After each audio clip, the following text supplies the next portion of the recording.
दिशा न बाबु आज स्कुल जानु पर्दैन हैन अलि एकछिन पछि जान्छु 9 बज्न आँटिसक्यो अहिलेसम्म बल खेलेर बसिरहेछौ बल एक्लै खेल्दैछौ हो एक्लै खेल्दा त बल बाहिर गइहाल्छ नि त्यसो भने अंकल तिम्रो साथी सँगै खेल्यौ है हस् ल समाज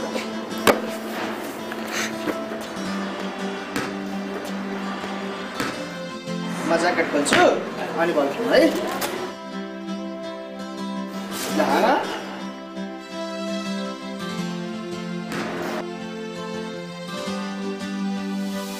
बाबु तिमी कुन स्कुलमा पढ्छौ प्लिज क्वाइट कति क्लासमा युकेजी अनि हजुरको बाबा के काम गर्नुहुन्छ मेरो बाबा बिजनेसम्यान हो बिजनेसम्यान हो ए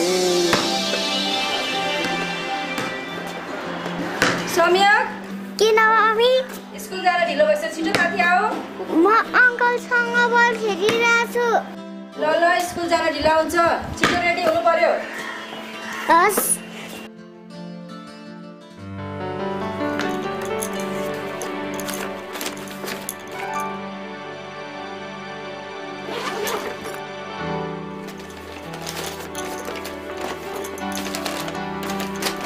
तिमीले होमवर्क भ्यायो बाबु हिजै भइसक्यो मम्मी हिजै भइसक्यो ल त ल त्यसो भए बाबु त कति ज्ञानी छ खै छिटो गर न ढिलो भइसक्यो ल ल भइसक्यो आज बाबुलाई भन्दा नि किन हजुरलाई हतार्ने आज अफिसमा स्टाफ मिटिङ छ त्यही भएर ल बाबु जाउँ न ल बाबुलाई लिएर जानुहोस् सुन्नुहोस् त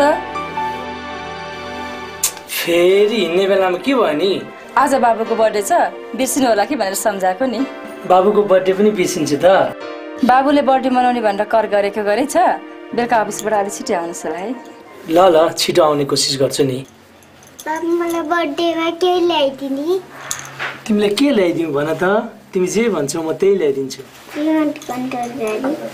हुन्छ म ल्याइदिन्छु ल बाबा हाई हाम्रो तल बस्ने अङ्कललाई पनि बोलाऊँ है बर्थडेमा ल बोलाउला नि ल हिँड्न जाउँ ढिला भइसक्यो स्कुल जाउँ है बाई बाई बाबु बाई बाई बाई बाबु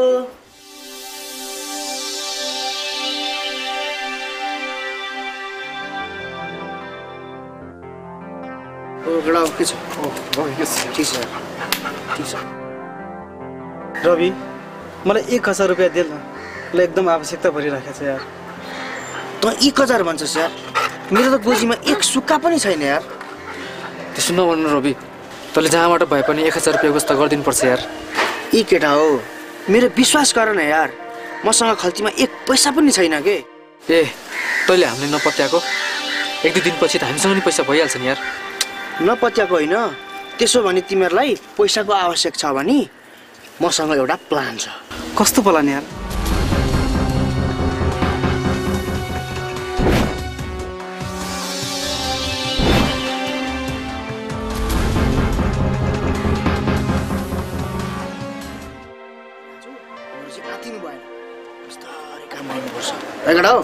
अहिलेसम्म त केही भएन खै हुन्छ बाबा हुन्छ मन्नु त्यो बाहिर हेर त ती केटाहरूलाई किन के भएर त्यहाँ हेर न पहिला केटाहरूलाई त्यहाँ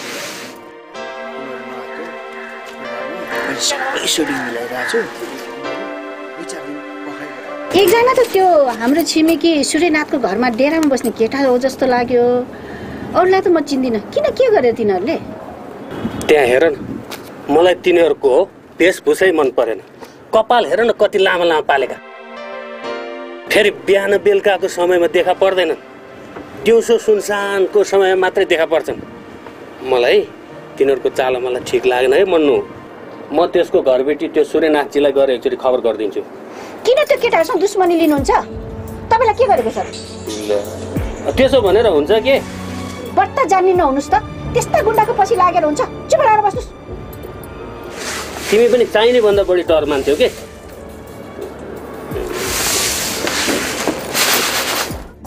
तिमीहरूलाई मेरो प्लान कस्तो लाग्यो त? एकदम बेस्ट लाग्यो, राम्रो लाग्यो यार। ल आज हामीले यो काम बेलुकासम्म सक्नुपर्छ है त। एकदम ल।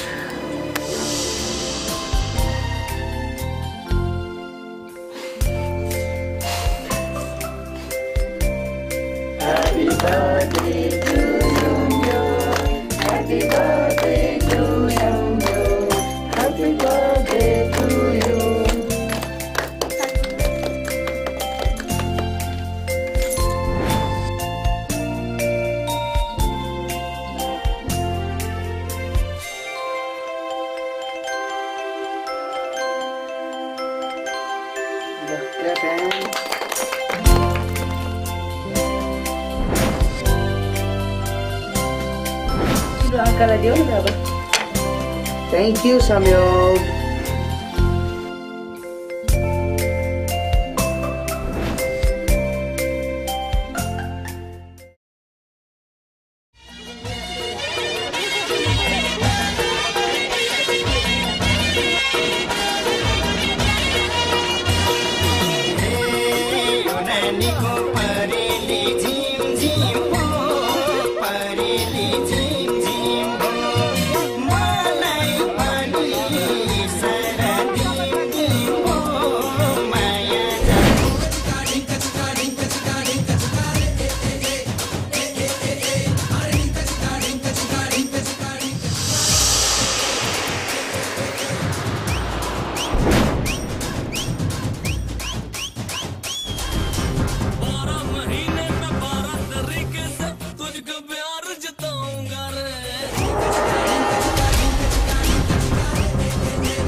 सुन त हजुर सुन न हजुर अघि ढोका खोलेको आवाज आइरहेको थियो अहिले फेरि मान्छे हिँडेको आवाज आइरहेछ तिमीले सुन्यौ सुन्नु न के भयो त्यस्तो मान्छे हिँडेको आवाज सुनिरहेको छु मैले त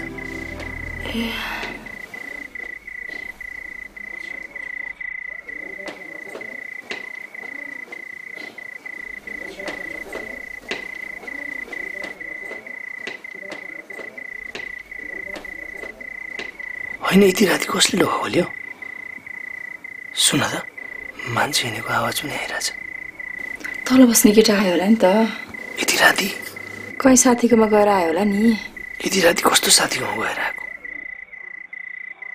होइन त्यो केटाले के काम गर्छ मलाई के थाहा पैसा तिरेर बसेका मान्छेलाई कहाँ गएर आउँछौ के गर्छ भन्ने सोध्ने कुरा हुन्छ त कस्तो कुरा गर्छ तिमी म ठिकै त भन्दैछु नि उसले जेसुकै गर्छ हामीलाई के को चासो म थाकेको छु सुतेँ म त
तिमी पो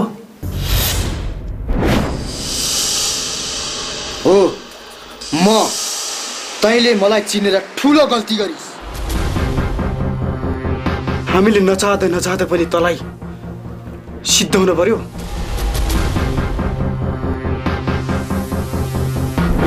तँलाई छोडेर हामी फस्ने यो हामी कतै भुल गर्न सक्दैनौँ।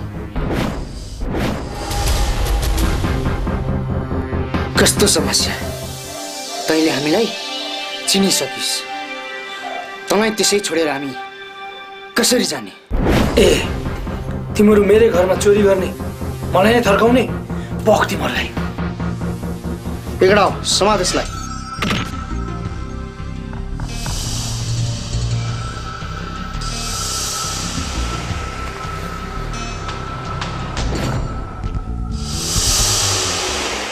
यसरी हामीले नचाहँदै पनि हामीबाट हत्या हुन गयो सर। हल्दार सर, अहिले यिनीहरूलाई बाहिर लगेर राख्दै गर्नुहोस्। हुन्छ सर। जाउँ। मलाई त यिनीहरूलाई देखेर पहिल्यै शङ्का लागेको थियो कि यिनीहरू ठिक छैनन् भनेर। शङ्का लागेको थियो? तपाईँलाई शङ्का लागेको थियो भने त्यतिखेरै नजिकको प्रहरी कार्यालय वा आफ्ना छरछिमेकीहरूलाई खबर गर्नु पर्थ्यो नि, किन गर्नु भएन? मैले त हाम्रो छिमेकी सूर्यनाथजीलाई यो कुरा पहिल्यै भन्ने विचार गरेका थिएँ, तर के भयो? यिनले रोकिन् त्यस्ता गुन्डाहरूसँग न्यु खोज्नुहुन्न भनेर। हो, हाम्रो यस्तै कमजोरीको फाइदा यस्ता अपराधीहरूले लिन्छन्। हेर्नुहोस्, हाम्रो समाजमा असल मान्छेहरू पनि छन् र खराब मान्छेहरू पनि छन्, तर असल मान्छेहरूको तुलनामा खराब मान्छेहरूको सङ्ख्या त एकदमै न्यून छ नि। त्यसैले हामी समुदायका मान्छेहरू बेलैमा सजग र सचेत भएको खण्डमा त्यस्ता खराब प्रवृत्तिका मान्छेहरूलाई त नियन्त्रित गर्न सकिन्छ नि। तपाईँलाई त्यतिखेर छिमेकीलाई खबर गर्न अप्ठ्यारो लागेको भए नजिकको प्रहरी कार्यालय वा प्रहरी कन्ट्रोल रुमको 100 नम्बरमा टेलिफोनबाट जानकारी गराउन सक्नुहुन्थ्यो नि। हो सर, हामीबाट ठुलो भुल हुन गयो। त्यति बेला उहाँलाई मैले नरोकेको भए सायद यो घटना हुने थिएन कि। दर्शकवृन्द हेरिहाल्नुभयो, हाम्रा टोल छिमेकमा देखिएका र सुनिएका शङ्कास्पद तर साना साना कुराहरूलाई बेवास्ता गर्दा यस्ता दुर्घटनाहरू हुन जान्छन्। त्यसैले तपाईहरूले पनि त्यस्ता शङ्कास्पद वस्तु वा व्यक्तिको बारेमा जानकारी पाउनु भएमा नजिकको प्रहरी कार्यालय, आफ्ना छरछिमेकी, प्रहरीको टोल फ्री नम्बर 16600141516 वा प्रहरी कन्ट्रोल रुमको टेलिफोन नम्बर 100 अथवा नेपाल प्रहरीको वेबसाइट www.nepalpolice.gov.np मा जानकारी गराई हुन सक्ने सम्भावित दुर्घटनाबाट आफू पनि बच्नुहोस् र अरूलाई पनि बचाउनुहोस्। जय नेपाल।